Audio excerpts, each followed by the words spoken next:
Hey guys, how's it going? Welcome back to my channel, and today we have another story time. So this one is a really heavily requested story time, and I've been avoiding these topics just because it's so personal, but I've gotten a lot of requests to do ex-boyfriend story times. Now I have some juicy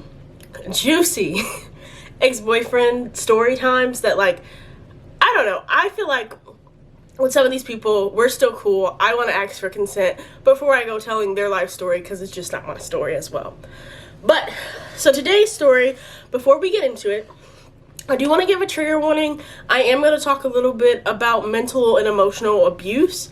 And so, just to throw that out there, if that's something that you're suffering through currently, or have suffered through in the past, I want to strongly encourage you to talk to someone and get out of the situation. If you're already out of it, talk to someone and work through all of those traumas and things that come with that. But now that we're there, let's set the scene. So I'm also going to be folding my towels while we go through this process, so if you just see like random stuff, don't mind it, just listen to the story. So today's story goes all the way back to my senior year of high school. So senior year of high school, I was at somewhat of a new school, and I was homeschooled previously. So basically when I was homeschooled, we went based off of a curriculum from where we're originally from, right? So there were a few classes that I had missed that were like lower tier classes. I don't want to say lower tier classes, but classes that you would take in like freshman or sophomore year. So I had to take Earth Environmental Science in my senior year. And that was a class that primarily was filled with sophomores and freshmen. And it was the most boring class in the world, because technically I had taken a version of Earth Environmental Science, but because there were like small things that weren't necessarily included in the curriculum, I had to take Earth Environmental. So I hated that class. I was like bored and upset in that class for like 3 weeks at the start of the school year. And then 3 weeks in, teacher's like, can I get everybody's attention, please? You know how teachers do this. I don't know why they do this. It's so embarrassing. And we're like, all right, I guess. They're like, we have a new student today, and we're just going to call this new student Mario. That's the name we're going with. And so I'm annoyed. I look up, and I see this kid, and I'm like, okay, cool. It's like he's given like this northern vibe from how he's talking, and I can automatically tell that he was not a freshman. I couldn't tell how old he was, but I was like, okay, he's definitely older than most of these kids in the class that are like 14 years old. And he was like in a pair of Jordan 4s, and now I feel like kids dress to the nines in high school, but for me, in my high school, we had like a few girls who would dress up, but like dudes weren't showing up to school in like their brand new shoes, like trying to like look good, like trying to do all this extraness. So like somebody in a pair of Jordans, you notice, because it wasn't something that was super frequent, except there was like basketball players or football players, people who kind of already have that like vibe in like high school celebrity status. So dude goes, sits down. I can tell he's annoyed as much as I am. Time goes by, right? And I'm like, you know, this kid's kind of cute, right? And little senior year Francesca is like, I am going to get him to be my science partner. I feel like my entire life has like surrounded around me copying things from sitcoms, because in my head, this is crazy that it worked. I was like, I'm gonna ask him to be my science partner, and then once I ask him to be a science partner, because this is a 2-day project, he's gonna like get used to me after 2 days, and then I'm gonna ask him on a date. Legit, my logic, right? So everybody's like, pair up for science project, da da da. I beeline straight over to him, and I'm like, hey, I'm Francesca, what's your name? He tells me his name is Mario, which is what we're using right now. And I'm like, cool, do you want to be my science partner? And he's like, I guess. And he's like, it seems like there's a bunch of like little kids in this class. And I'm like, yeah, I'm a senior, like trying to be all cool. And he's like, oh, okay. Turns out he was a junior. And like a very young junior. I think he was technically just a textbook junior, because he was like the age of a sophomore. And so I'm like, yeah, you know, I'm a senior and graduating. I do all this cool stuff. And I spent our entire time, I'm doing the science project. I'm not really letting him do anything. And I am nonstop talking. Like, going on and on, like, I have a sister, and, you know, all this other kind of stuff. I don't know why I'm giving myself this Becky voice, but I'm imagining my voice is a lot higher than this in senior year. So I spent the first day doing all the work and doing all the talking. And I mean, he chimed in and he was like, yeah, I have just one sibling. I have a sister. You know, I'm from upstate. I'm not going to say what state, but I'm from upstate, you know, from up north, and so on and so forth. You know, we go through that whole little jazz there. So the second day of the science project is actually on a Friday. And now this part was not strategic. I actually had plans to go to a concert that Friday. I was going no matter what. I was going if I had to go by myself. And that was my plan. Because if I remember correctly, and I may be wrong, this is the first time that Tonight Alive was doing a US tour that was not like Warped Tour or like, you know, a major festival. So I was going. I was super into that. I was going. So I'm talking to dude, working through like science projects, so on and so forth. And then I'm like, you know, there's this concert tonight. I don't know, like, if you care about this type of music, but like, you should come to this concert. And he's like, I've never been to a concert. I lose it. I'm like, oh my God, you never been to a concert before? Oh my God. And I'm like, you should come, da da da da da. And so I invite him to this concert. And originally I was going with like my 3 other best friends. They're all dudes. So I'm like, y'all, you gotta back up. Like, we can, if something gets weird, I want you to jump in, but at the same time, like, give me space. So we go to this concert. It's a super good concert. Whole time after like little breaks and stuff, we sit down and we talk to each other, and he ends up like kissing me on the cheek. And I'm like, okay, this worked out perfect. I go home, I get a text message, and he's like, hey, I really like you. I really would like to make you be my girlfriend, blah, blah, blah, blah, blah. And boom, that's how the situation starts. First off, like, it's so weird how in school you would just like text somebody or just be like, you know what, we're dating now. And it was socially acceptable. Like, that's not how dating works in the adult life. But anyway, we started dating. And so the beginning half of us dating was really like, I don't know, it was really good. We like a lot of the same things, and he was very new to the area and to the school, and he was kind of antisocial, if we're honest with ourselves. So, you know, it was kind of cool because like I consistently had time to like, you know, talk to him. He was always there. He was always texting, all that kind of stuff. And don't get me wrong, that is a positive thing if there's good intentions behind it. But I feel like now as an adult, that should have been a red flag for me, that he was so like attention.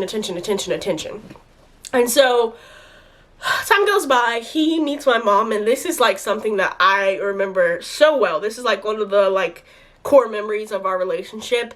He meets my mom, and at the time, sorry mom, me and him had already been dating for like 3 weeks, and my mom doesn't know. And he asked me if my mom could take him home. I didn't know what he was doing or why he was asking if my mom could take him home. And so my mom takes him home, and he was like, you know, I like your daughter, da da da. He tells my mom, I'm gonna make you love me, or we're gonna be best friends. And I'm like, who are you? Like, who says that? Anyway, time goes by, right? I get really close with his family. I loved his mom. I get really close with her. I get really close with his sister. For all intents and purposes, we're going to call his sister Stacy. I don't know why, but we're going with Stacy. That's her name today. So I start spending all of my weekend time, all of my afternoon time with Mario. Like, we don't do anything pretty much without each other. We didn't have lunchtime together, so like that was like my kind of space and time with my friends. But I in high school had a lot of friends. I had friends that did not go to my school, that were from my old school. I was in theater. I hung out with like a kind of like a skateboard group of friends. I can't skateboard, but I hung out with skateboarders, and I'd go watch them skateboard. I had like different friend groups that were so spread out that like I'd hang out with 2-3 different friend groups in a weekend. So it got to the point, of course, where there's times where I wanted to spend time with my friends. And this was kind of like the first like all right, this ain't good type of situation. So I would, text Mario and I'd be like, hey, I can come over at XYZ time because me and XYZ are doing this. And then I'd follow up with, if you want to come with us, you can. And he didn't really like any of my friends. He didn't take the time to like any of my friends. I think there's a lot of my friends that he could have gotten along well with and could have actually like gained friendship with, but he didn't care to because he saw kind of everyone as a threat. So over time, it became giant arguments over me just wanting to hang out with my friends. My whole battery just died. Anyway, Mario would not care. He would have problems with me hanging out with my female friends, with my gay friends. It did not matter. If it was not spending time with him, he didn't like it. Even there were times where I was like, I wanted to be home and spend time with my family. Bro was like, no, you need to be like hanging out with me. And it was always a guilt trip thing. It was always like, either are you up to something? Like, what are you doing? Why do you need to go spend time with these people? And again, I was always the type of person to be like, hey, you want to come? Like, you can come with us. We don't mind. And it was always a guilt trip. And then if the guilt trip didn't work, it turned into an argument. And so that was kind of the major, like, first large thing, because that situation got to the point that by the time I was at the end of my senior year, I had slowly started isolating myself from a lot of my friends just because I would flake so much. Because I didn't want to say, oh, I can't go because Mario said I couldn't. I would be like, yeah, I'm coming. And then I'd be like, oh, I'm so sorry, something came up, I couldn't do that. So by the time that we were really getting into the time frame of things, we had gotten to a point where all of our time was constantly spent with each other. He constantly accused me of cheating, even though I never had really any personal time to myself. Constant gaslighting, nonstop. It was so bad to the point that, like, there was a moment that, like, I realized I did not have control over my, like, being anymore. Whatever I was wearing, it was always a conversation. There was one time I remember very vividly, I was wearing a tank top. Now, y'all know, like, I'm wearing a crop top right now. Now, you catch me in a crop top, you could catch me in some short shorts. Like, I'm very, like, free with my dressing now. Then I really had, like, a tomboy vibe. I didn't really wear anything super revealing, but I remember specifically one time I was wearing a tank top, and I think it cut a little bit, and I was a lot smaller up here back then, and I specifically remember him getting upset with me, starting an entire argument, throwing, like, a cup, it was not like a glass cup, it was a plastic cup, across the room, and then going upstairs and giving me one of his t-shirts. So that was, like, nonstop what I dealt with. Either him being upset because I wanted to hang out with my friends and basically guilt-tripping me, manipulating me, trying to make a big deal out of that, or getting mad because basically anything that was not about only giving him focus, it would get to the point of him getting very angry. And at times, like, he never got to the point of necessarily, like, calling me names, but, like, if I took a picture and I would, like, hype myself up about the picture, it would kind of be like, that doesn't look good, or why are you excited about that, or that kind of stuff. And then I was going to college, like, it's my senior year. I was planning to go to college in Oklahoma. I had gotten accepted to Oklahoma University, and a large argument comes into play because I got excited about going to college at Oklahoma University, and I was gonna be leaving the state. Him being a grade younger than me, of course, he would still be in school. And I specifically remember this argument because, I don't know, it turned into so much else. It turned into me accusing him of things, him accusing me of things. I'm not innocent in the toxicness that was in this relationship because a lot of times I'd feed into this stuff. But specifically in this particular situation, I recall the argument getting so heated that I end up, like, taking whatever's in my hand and kind of just tossing it to the side, and I attempt to walk away, and bruh grabs me and starts screaming at me, and as I'm moving away, he punches the wall. And I don't believe in any way, shape, or form he had any intentions of actually hitting me. I won't be dramatic and try to say that, but it's like, that type of situation is you put those levels of fear in place to a person to A, see what you can get away with, but B, to also tell them you get out of place again, that could be you. And I was 18 years old at the time of all of this happening, and it's not that I believed that I deserved this type of love or that I thought that this was normal, because I knew it wasn't normal. I think in my mind, I made a lot of excuses for Mario just because he had gone through a lot, like a family trauma that's personal and I'm not going to talk about, but I think in my head I made excuses for him, like, oh, he's going through a lot right now. And so I put his feelings before mine. And I don't know why I did that, but I did it for years. So time goes by, whatever, situation's bad. I get a text message from one of my friends, right? So one of my friends texts me and they're like, hey, I saw Mario hanging out with, we're going to call her Sofia, right? I saw Mario hanging out with Sofia. And I was like, you saw Mario hanging out with Sofia? No, you didn't. I ignore it. And at this time, I'm doing like the peak of theater time. I'm in practice. I'm not home. I'm not at Mario's house. Like I'm in theater. So I spend like 2 hours after school going through practice, and then probably about 30 minutes or so trying to get food, trying to get home, do all that kind of stuff. A few weeks later, a friend texts me again and is like, Sophia posted a picture in your bathroom. Like, are y'all cool? Or like, what's up? So I'm like in my bathroom. So it comes to find out it's Mario's bathroom that she posted the picture in. And basically the friend was like, it looked like she was in like underwear and a bra in the picture. And I'm like, excuse me. We end up finding the picture and she's actually in a swimsuit.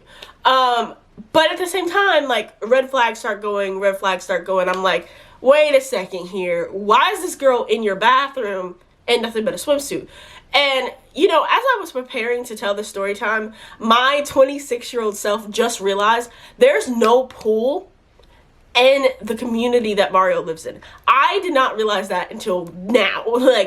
And so he tells me, oh, like, we were just hanging out and going to the pool. We're friends, so, like, we can go to the pool together. It just dawned on me there's no pool in his neighborhood. So that was a whole nother lie. And I was like, okay, whatever. So homegirl Sofia decides to get in my face, like, the next couple of days. And it's like, yeah, that's right. I was with your man, da, da, da, da. Like, on some ratchet stuff, right? And I don't have a temper, but you give me one and then it just keeps going. So we get into it. We start in a screaming match. We push each other. People pull us apart. It's not a big thing. Like, we don't get in a fight, but, like, we are screaming at each other. She pushes me. I push her. It's petty. It's so stupid because neither one of us should have been arguing. It should have been more about, what is he doing? Why are we in this situation? So I'm like, dude, what were you doing? What's up with that? I address him and he was like, yeah, I did some things that I shouldn't have done. I'm not going to say I cheated. That's how he phrases it. I did some things I should not have done, but I'm not going to say I cheated. And I'm like, what? So me trying to be in my whole, ooh, love yourself, girl phase. We get into this whole big argument, and I'm like, I'm done. I'm not doing this anymore. I quit. Cool. You probably realize there's a lot more time on this video, so clearly I wasn't done. But me and him, we break up, and it becomes this whole thing. So this is where Toxic Francesca comes in. So I decide to start dating this guy after me and Mario break up. We're going to call this guy Isaac. I decided to start dating Isaac, even though I was really not interested in Isaac. I really didn't feel anything for Isaac, and it was honestly, that whole situation, me dating Isaac, is a whole nother tragic story that I may or may not tell at some point. But point being, I intentionally kind of rebounded with Isaac just to make Mario jealous. And that was very dumb, very immature, and not okay of me. And I regret it. I do. I really do. But so one day, me and Isaac are walking down the hall. Isaac goes to grab my hand. I kind of pull away for multiple reasons. A, I'm not really feeling him, but also B, I'm like, if Mario sees you holding my hand, he is going to lose it. Sure enough, Mario sees him holding my hand, and he goes off. He starts screaming at Isaac. He starts screaming at me, so on and so forth. Isaac is like, bet. There's trouble going, I'm dipping. Isaac just straight up leaves me. And I'm like, dude, what? So I follow after Mario, and I'm like, still kind of going back and forth with him. I'm like, dude, you can't, like, just be screaming at people. What's wrong with you? You're the one who decided to step out and go with someone else, and now you're mad at me. And I'm just going off because really I'm hurt. And the whole process of me being with Isaac, this whole thing with him, I'm hurt. I'm just venting and like doing all this extraness because I'm hurt. Mario turns around and shoves me, and like, I was probably like 86 pounds, same height, like I was a stick. This man shoves me, and it takes everything within me to not fall on the ground. My friends come in, they start like going towards him. That's a whole thing.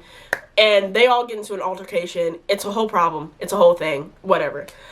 Time goes by. I, for some reason, stay with Isaac. Again, toxic. And we get to the point where I realize that things aren't good with Isaac, and I'm like, I still really love Mario. Like, I wanna be with Mario for the rest of my life. Like, that was my whole like mindset. So I start hanging out with Mario again as friends after I break up with Isaac, and I end up going on a family trip, and like the family all is like, oh, I love her so much, she's great. So right before, like in the middle of the summer, the beginning half of the summer, we make up, we get back together. Don't get back together with someone if they cheat on you, okay? Don't do that. They will do it again. Cool. Anyway, so time goes by. Again, let me preface, age difference. He is still in high school. I'm going into college. You can see where there's a problem about to stew, right? So time goes by. That summer was really good. I remember we went a lot of places. It was a lot more of a normal relationship. There was a lot less arguments. The biggest thing was about like me agreeing to giving him my location, me agreeing to, checking in and things like that. Arguments came up over that, like the controlling parts, but it was a pretty good summer. We went to Warped Tour, like it was a great summer. So summer goes through, not really too many tips. I meet like the larger part of his family. I meet some of his cousins, his uncles. Like, we're getting to the point now that it's getting serious, because the beginning of the school year, we would be hitting 1 year. And so we go through that whole process, that time, and it's pretty great. Cool. He ends up giving me a promise ring, and he's like, I think I want to spend the rest of my life with you. And I'm just kind of like, okay, cool. I don't know. It sounds great. And I'm like, I'm in that Cinderella mode. And I'm like, yeah, sure, this is great. And anxiety starts to kick in as time goes by. So I move and go off to college. So I don't drive. I don't have a license. I don't have a car. So a big problem comes into play when I'm in college, because I go to college an hour and 55 minutes away.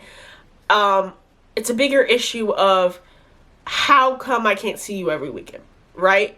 So my mom, God bless her, because my mother would come and get me every single weekend. Or Mario's mom would come and get me every single weekend. I missed half of the welcome week for my freshman seminar, like the beginning of freshman year, because of the fact that he wanted me to be there during the weekend. So if I couldn't go home, he'd come to my school. Neither one of us drove, but we were making our parents bring us back and forth an hour and 55 minutes just to see each other. So if you guys recall, in my first story time, when I'm talking about my roommate horror story, which I will put that up here, whichever side it's on, I mentioned the fact that I have a really bad breakup, right? This is that other end of the story. So I'm going through a really bad time. I'm super not healthy mentally. I'm having a hard time. My grandmother's passed away. Our anniversary ends up being on the same weekend that my grandmother passes away. So that becomes like a minor thing, because it's like I'm not emotionally and mentally there and emotionally and mentally available to be excited about our anniversary because of that. And that kind of starts the downfall of things. I start to realize then that he starts getting a lot more argumentative. We're getting back into the points of like gaslighting and him making me feel bad about things and him getting upset. I start going out with my friends more, and I in no way, shape, or form would entertain anyone. Like, I would pretty much like, nope, like anyone that was coming into my face. But I wanted to enjoy my college experience. Like, You're in college. Of course you want to go to parties. That's what you're there to get an education, but you're also there to enjoy life and mature, to make that transition from like a teenager to an adult. And so that became a whole bunch of arguments. And so we were just arguing for like 5 or so months. My mom, you know, I think she shifted jobs or something. I don't really know what happened, but my mother was not able to come and get me and bring me back and forth. And he was not willing to come to me because in his mind it was like I should find a way, I should make a way to come see him. So it was a big thing. And I start getting a text message from a different friend. This friend's like, so Mario lives in my neighborhood and you come to see him all the time and you can't even come and say hi? And I was like, Mario don't live in your neighborhood. And he's like, no, Mario lives around the corner from me. You could literally knock on my door, say hi, and keep doing what you're doing. And I'm like, Mario don't live around the corner from you. And so my friend takes a picture of the outside of a house, right? And shows me Mario's car. And he's like, is this not Mario's car? And I'm like, that is Mario's car. That ain't his house. And my friend's like, well, he's there all the time, right? He's like, he's there like after school. He's there on weekends. He's there all the time. And I'm like, that's not Mario's house. Why is he there all the time? And so my friend kind of was like, I'm going to figure out whose house it is. Guess whose house it is, guys? You know, I'm going to give you that Dora moment. Go ahead. Guess whose house it is? Sophia's. Yeah. So, dude was cheating on me for 3 months with Sofia. Here's the kicker. I start to kind of figure out and feel around, and I talk to his sister, and his sister, Stacy's like, she stopped by the house and was like, I wanted to mend our friendship and that she needed to talk to him. And my mother let her in and they sat down and had a whole conversation. Here's the crazy part. His mother knew the entire story of what had happened. From him and his outbursts, to our arguments, to him punching the wall, to this girl, to the cheating, all of it. She knew all of it and had stood by my side and confided in me and was like, it's okay, sweetie. It's all good. It's okay. And she left the girl in the house. She let her in the house. So I gather all this information and I come to Mario and I'm like, let her go, block her number, leave her alone, and we stay together. You don't, we're done. Bruh denies. So he denies, and he goes on this whole thing of like, you're obviously cheating. You're accusing me of cheating because you're cheating. And he pulls up my location and he's like, I saw that you were over here. You told me that these were apartments. What were you doing at these apartments at this time of night? You're clearly cheating. And I'm like, well, here are photos of me and my friends partying, who are all girls, by the way. Was not cheating. Anyway, moving on. So we get in an argument, and it gets to the point that I start to feel like I'm doing something wrong, because that's kind of the stronghold that he had at that point in my mind, that he could argue enough to kind of twirl the situation, and it's like, you're right, I'm wrong, let me step back, right? So he convinces me of that, right? And he was like, you know what? Forget this. I don't want to be in this relationship anyway. And now I'm going back, and I'm like, wait a second, no, let's fix this, right? You just stop talking to her, we'll fix this. I was very not bright back then. I don't know what was happening. And I think a lot of it had to do with, like, I was going through a lot with that roommate. And I was going through a lot with my grandmother passing away, that I didn't want to lose something else. And he's like, whatever. If you want to fix it, you need to come see me. So again, don't got a car, don't got a license. My mom can't come get me. I hop on a train. I use my hard-earned money to hop on a train from where my school is back to where I live now. Hour and 55 minutes. One of my friends comes with me because she was actually dating one of my friends who lives in this town. That was confusing, but you get what I'm saying. So she comes with me. She goes and stays with her boyfriend, and I'm like, all right, get off the train station, wait for Mario to come pick me up. Dude's an hour late. Mario gets there. We're going back and forth in the car, and he's not moving the car, right? Like, we're just sitting in the car. And I was like, well, let's go to your house and have this conversation. And he's like, nah, I thought you had a place to stay. You're not staying at my house. And I'm like, I'm sorry? And he was like, we're going to have to wait a second if you planned on staying at my house. I didn't know you were planning on staying at my house. And I'm like, well, you know my mother doesn't live here anymore. Where else would I be staying? He's like, you got like a friend or something. I keep going back and forth with this guy, and then I end up going to move my bag from in front of me to the back seat. And when I move my bag to the back seat, I see women's clothing, hair ties, a woman's pair of like running shoes. And I look and I pick up one of the hair ties and I bring it back in front of me. And I will never forget this. Dude's like, yeah, I made my choice. You can go home now. And I was like, me today would have fought him. Well, okay, hold on. Me today is a lot calmer. Me 2-3 years ago would have fought him. But at the time, I just like froze. And I remember I just called my friend and I was like, hey, could your boyfriend come get me? And I just shut down. I was not an okay person for probably about a year after that. A lot of other stuff started happening. I made a lot of not great decisions. I got very stressed out in that time period. But that messed me up for a whole year. And it took me a very long time to realize too, like, a lot of the smaller things that he was doing to gain control and, you know, kind of affect me mentally, and I didn't even know that I was under such a stronghold. And so, yeah. So that was my first, like, long-term or, like, serious relationship. It kind of just started a snowball of terrible things. But that's pretty much the gist of the story. I have not spoken to him since that day of sitting in his car. His family has reached out to me, things like that.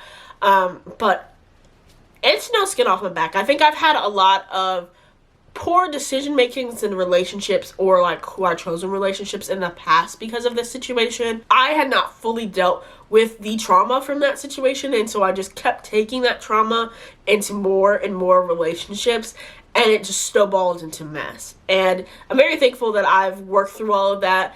Going to therapy was great. That time period after all this happened with the roommate and my grandmother, I'm very thankful that I had the opportunity to go to therapy, but also just like working through it with friends and family. Very, very thankful.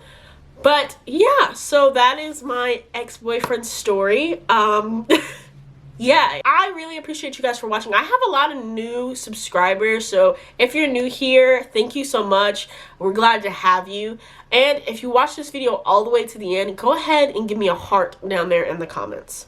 Talk about the fact that my second battery just died and I had to pull my phone out. I was trying to say I hope you guys have a great rest of your day. And, you know, again, if you're in a rough situation, please talk to someone. Please get help. Honestly, it's the best thing to do. And if you're young, girl, you don't need him. You don't need a boyfriend. You need to be focused on high school. Go on somewhere. All right, I'll see you guys later.